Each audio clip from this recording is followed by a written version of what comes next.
Welcome everyone to season 2020 proper, almost proper, kind of proper, no fans proper, I don't really know, but it's exciting to be back and talking about game week.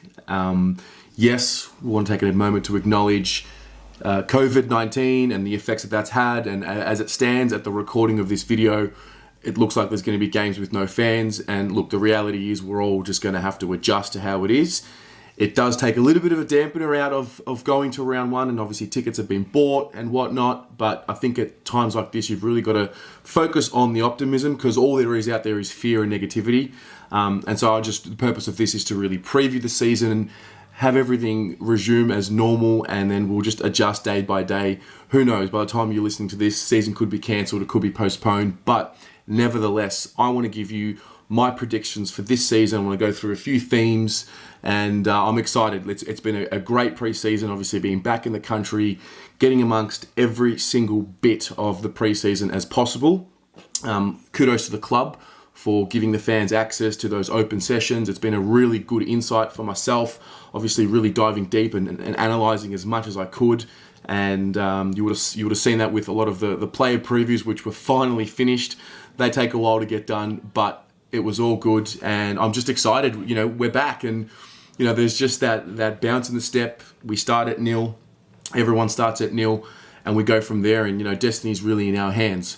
Having said that, there are some things obviously that I am concerned about, which I'll talk about in this video. But sort of as a whole, I look at the season. I think we've got a lot more players available now than what we did last year. Obviously, the news of Eddie Betts has just filtered through with the calf, so he's going to be missing for the first 4 weeks. That hurts us, obviously, with this forward line of ours. You know, our first 4 forwards are all under an injury cloud. I think Mitch McGovern's the only one that might be ready for Thursday. And if that's the case, that'd be great for him. But still, I don't know at what capacity he's available. And that's the biggest concern for me going into round one and probably the season as well. It seems to me like we're going to get our best forwards, you know, about a month or so into the season. Charlie, on the other hand, is going to come later in the year.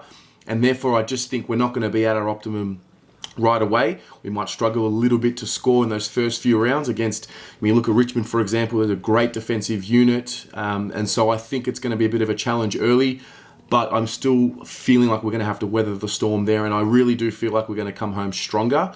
I've got us down for 10 wins for the year. I've gone through the fixture. I've tried to be as objective as possible. It's very hard because I can find a way that we can win every single game.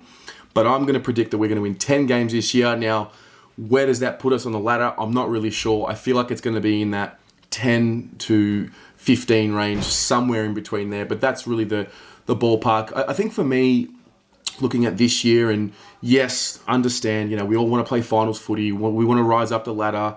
The Brisbane Lions have set the template of that immediate rise. I don't think that's going to happen this year.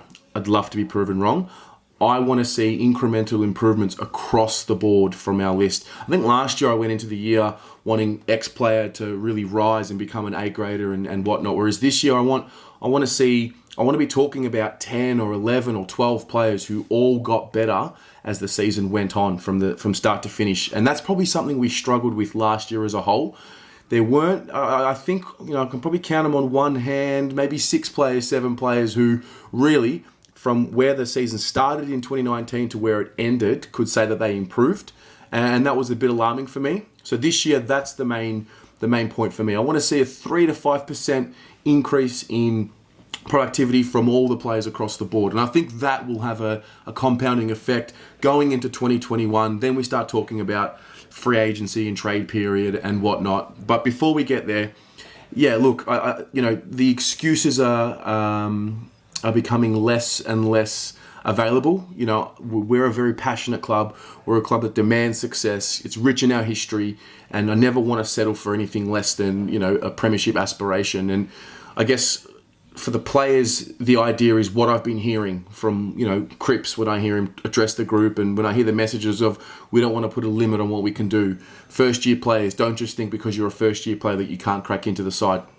These sorts of messages are the ones I like to be hearing. It's just a matter of executing on the field. I think looking at some key players to watch out for the year, who I think are really going to take that next step and, you know, need to really for us to rise a little bit more. I think there's 4 key players for me that I'm really going to be looking out for this year, and they're the ones that I feel like have had the best preseason, just in my opinion from what I've seen. I think Samo's a big one. He's obviously just coming off a bit of a niggle. Reports are that it was a quad, it was a leg issue, whatever it was, but he seems to be back on the park and fit. But I think he's had a stellar preseason. I think we're going to look to get him the ball. He adds another layer of running power. He adds another preseason into his body. And I think he's going to have a really good year for us. Same with Fisher. They obviously both went in the same draft. I thought Fisher overtook Samo a couple of years ago, and I think Samo pegged that back last year. And Fisher had some of his struggles towards the back end of last year, a role change, and obviously he's got to work on his forward craft and things of that nature. But yeah, Zach Fisher for me, if we play him in that midfield slot more than what we did last year, I think we're going to get the best out of him. I've spoken about it a lot, that footwork, that dexterity. He's entering that 4th year in his career, starting to get into that sweet spot. So I look at those two to really elevate, because you look across the board, and it's happened for the last few years, we've had such a young list with young midfielders who come in and you see 13 touches, 14 touches, 15 touches next to their name. That can't happen anymore. We need to start moving away from that. So I would look at Fisher and Samo and Will Setterfield as well as 3 guys who have to get that 20 to 23 range average just for us to be competitive, I think. And then we can start talking about moving on to that A-grade level and that next level and the All-Australian discussions and things like that. So, yeah, Fisher and Samo there. I'll talk a little bit more about Setterfield. I've seen him play a little bit more of a wing role in the preseason. I don't know how that's going to play out for the year, but I like him in the contest. I think he's a really good ball winner. I think he's good in the clinches, and I think he's clean in traffic. So I'm also expecting him to have a real uptick in what he's able to do. And Jack Martin is the 4th one. From what I've seen, the intensity he trains at is really good. I remember early on, seeing a kid who was a little anxious with the whole situation, of the uncertainty of whether he was going to make it to the club. And then he seemed to really find his feet just before Christmas. And then after Christmas, he was roaring. He looked fit, attacking each contest. David Teague and the coaches have spoken about how he is at training and the intensity that he brings and how it elevates others around him. And we've seen that in the Marsh series as well. He's coming with that intensity too. So I think he's going to really structure up our forward line a little bit better. Yes, it's a bit of a dampener that Eddie Betts is not there with him. I think they're going to work together really well.